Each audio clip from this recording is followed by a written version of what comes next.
ছাত্রদল BNP ও তার অঙ্গ সহযোগী সংগঠনের লক্ষ লক্ষ নেতা কর্মী সে মহাসভায় যোগদান করেছিল। কিন্তু সেই সূচনার লগ্নে আইন শৃঙ্খলা রক্ষাকারী বাহিনী এবং ফ্যাসিবাদের দোসরেরা সরাসরি হাজার হাজার গুলি চালিয়ে আমাদের শীর্ষ নেতৃত্বকে হটিয়ে দেয় এবং আমাদের বেশ কয়েকজন নেতা কর্মীকে হত্যা করে সেই 28 অক্টোবর আপনাদের মনে রয়েছে।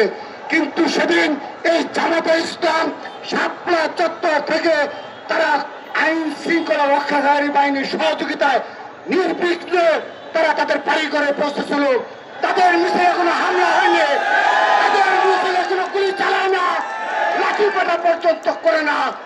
ইতিহাসে আমরা এগুলো যতদিন বেঁচে থাকবো ততদিন এই রাজাঘরের বাচ্চাদের ইতিহাস আমরা স্মরণ করিয়ে দেব। তারা এ ধরনের 28 অক্টোবর সহ যুগে যুগে এ রাজনীতি তারা করেছে। আমরা আমাদের সর্বশেষ বলে দিচ্ছি যদি এ ধরনের মততন্ত্র কায়েমের প্রচেষ্টা করা হয়, আইন শৃঙ্খলা পরিস্থিতি উন্নতি করা না হয়, তাহলে আমরা সরাসরি এই নির্দলীয় সরকারের বিরুদ্ধে কর্মসূচি ঘোষণা করব।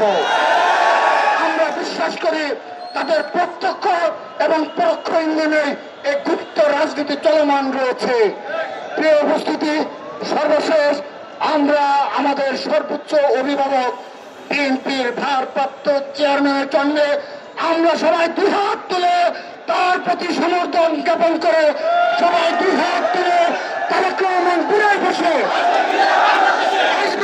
বাংলাদেশে তারেক রহমান ঘুরে বসে মা মাটি ডাকছে,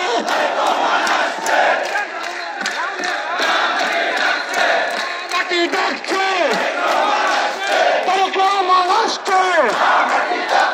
সবাইকে ধন্যবাদ।